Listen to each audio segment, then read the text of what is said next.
Yo, still bills. What's the deal, man? Yo, I just made my last stop. I'm heading to the crib right now, nigga. I'm done running, man. I'm done running around reckless. But peep game, man. I want to get into this shit, man. And that's Raymond Muratalla versus Tevin Farmer, man. Listen, I've heard some negative reviews about Raymond Muratalla's performance. I definitely have. I've and they're understandable. The criticism is warranted. You dig? He didn't look as dominant as he once did, as we're accustomed to seeing him look. I'm not, sometimes it comes with the territory, but I think what people are really misunderstanding is the pedigree of someone like a Tevin Farmer, man. For every time we hear about the slick black American, like I said, the slick black American moniker came around to denigrate Canelo Alvarez, because like I said, Charlo was being deemed as a slick black American, and Andre was being deemed as a slick black American. A lot of these dudes, to be slick just simply means to circle the perimeter of the ring, which there is a certain level of slickness that that comes with that, man. But when you sit in the pocket as well, I used to disagree with my man, not disagree, but want to be the. I used to want to be the, not even necessarily the contrarian, but the dude who would say there's levels to slickness. Well, you can, both of them. You can be slick in both ways, which I still do believe that to a certain extent. But shout out Ring IQ, shout out Julius, man. I'm a much more firmer believer in this shit right here, where to be slippery, to be there and not get hit. Someone like Shakur, someone like Tevin Farmer, man. I think that is the level of. Especially Tevin Farmer, for someone like Tevin Farmer to not be mentioned when you talk about slick black American fighters, I think that's really a crime against humanity, man. Because the way that he was able to make Raymond Muratalla miss last night, I really thought that was really really brilliant defense. He doesn't just circle the perimeter of the ring. He can find himself on the rope, but he can also stand at the middle of the ring and get to the side of the shots, get up under the shots, and when I say shots, I mean shots, because he slipped and ducked and weaved under a lot of combinations that was coming at him. And Raymond Muratalla was cutting those angles, you dig? And that, all right, that I think right there, because I was listening to my man Cali X Boxing. Shout out to Cali X Boxing, because I was watching his podcast or listening to his podcast today as I was cleaning the kitchen, and I think he thought he wasn't too impressed with how Raymond Muratalla ended up looking, but with me, I'm like, Tevin Farmer has a style that a lot of fighters don't possess today, which they know in order to win the fight, they have to go on the offensive, but because they're not necessarily big punchers, they have to be defensively immaculate and defensively responsible to enhance the counter punching and when he does decide to go on the offense. So if I do take a step in, I'm catty enough on my feet to where I can get right back out. You dig? My reflexes are good. I've sharpened my tools enough to where my reflexes are just they're cat-like reflexes. So even if I'm off balance or if a shot is coming down the middle, my head is off center enough to where I won't get the middle of the middle knuckle. You dig? I might get the pinky. You dig? And so the shot won't sting as much, man. But for him to stand in front of someone like Tevin Farmer, and Tevin Farmer hasn't fought at the highest level in some time, but you dig, he still has that championship pedigree to him, and he's been active. He's been active, man. I like what I saw. I like what I saw. I like what I saw from Muratalla. I like that. I think he's more equipped to deal with someone like a Shakur Stevenson now than he previously was, when he had an opportunity to be in there in front of somebody like a Tevin Farmer who's slick. Because early on in the fight, Tevin Farmer had that man looking suspect. He had him looking suspect. He was getting in. He was getting out. He was to the side of the shot. He was walking him in the shots. He was landing. He was leading with the shots, leading with the straight left hand, just tapping the body effectively, jabbing to the body. I'm like, yo, this dude is doing real good work. And Muratalla was, like Tim Bradley was saying it best, he was loading up trying to go for the knockouts, and you just wasn't going to go for the knockouts. So he stopped focusing on power and started really focusing on speed.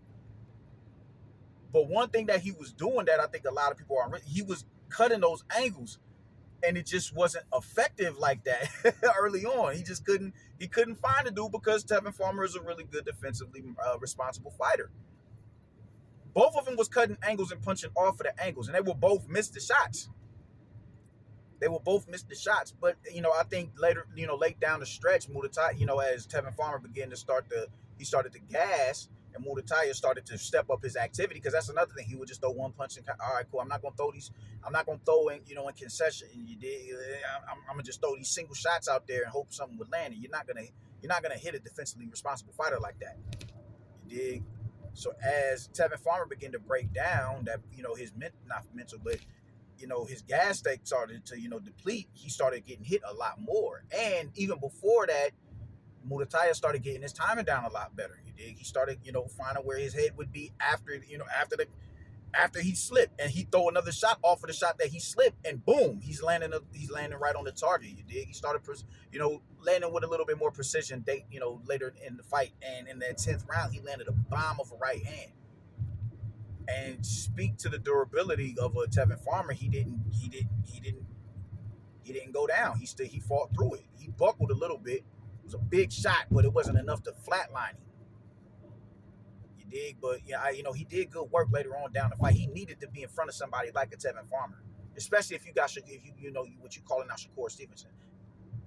That was a really good acid test. You dig? That was a real good acid test. Shakur Stevenson gonna be a little bit more, he's gonna be tougher to deal with. But just because he's younger and he's fresher. But Tevin Farmer really impressed me last night, and Muratalla honestly impressed me because you're in there with someone that's slippery in the pocket. You're in there with someone who's not just going to intentionally place themselves on the rope and ignore the real estate, ignore the middle of the ring, ignore all the minute you spin off the rope, ignore all of that prime real estate you have at your back, that your back is facing.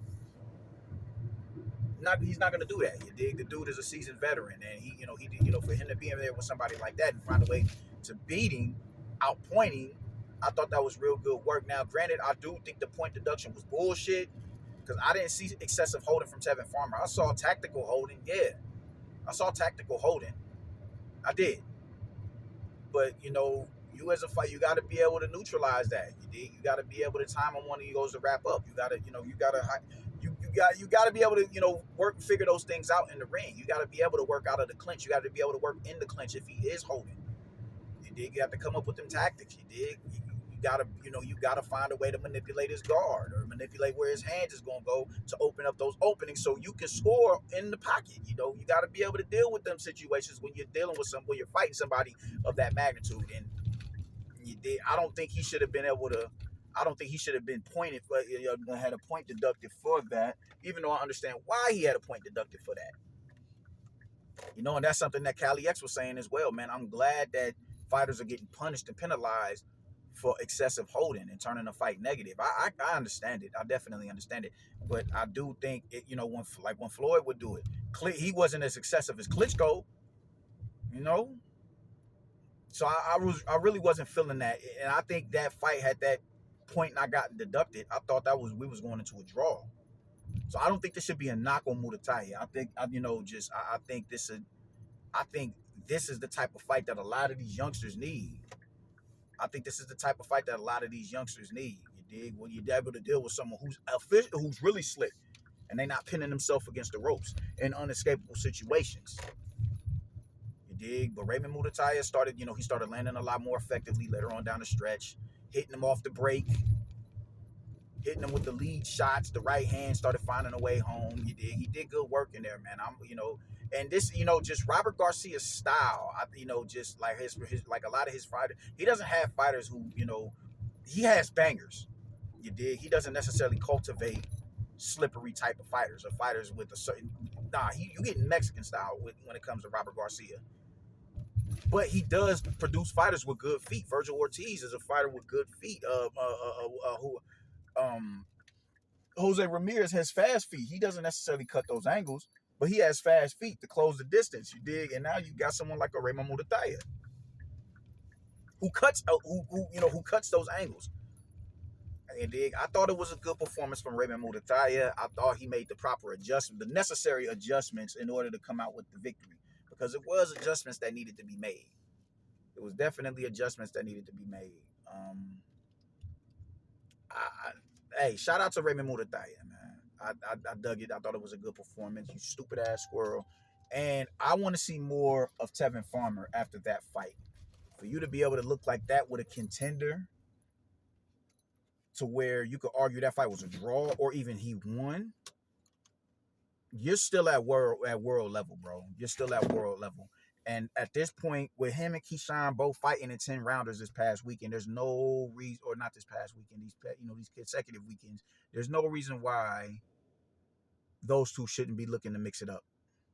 There's no reason for that. There's no reason for that. There's no reason to prolong Keyshawn and Muratalla no more. Get them two matched up. Get those two matched up. So shout out to Muratalla. That was a good. I personally enjoy. What I got out of that performance. A lot of others may not get out of. You dig? I thought he did good work in there. I thought he made the necessary adjustments, and how he was able to eventually circumvent the slicker fighter, because you're gonna be in there with some defensively responsible fighters. You got to know how to deal with that. And for him to learn how to do that in the now, this early in his career, that's gonna help him that much more as his career progresses. So if he was to fight Shakur, if he fights Shakur, he's a lot more. He'll be a lot. His brain, his IQ, and everything is heightened off of that experience right there. He'll be a lot more equipped to deal with Shakur. I'm not saying that he beats him. I'm just saying he can make it a good fight and he won't get stunk out of the joint. That's how I personally feel about it. Maybe he does, maybe he don't. But that fight right there helped him out. Even if he does get stunk out of the fight, he'll still be able to find a home for those shots and cut those angles and pierce his guard at some point in time in the fight, man. But yeah, that's how I'm feeling about it, man. I'm about to go in here and watch House of Dragons, yo. Y'all stay righteous. Deuces.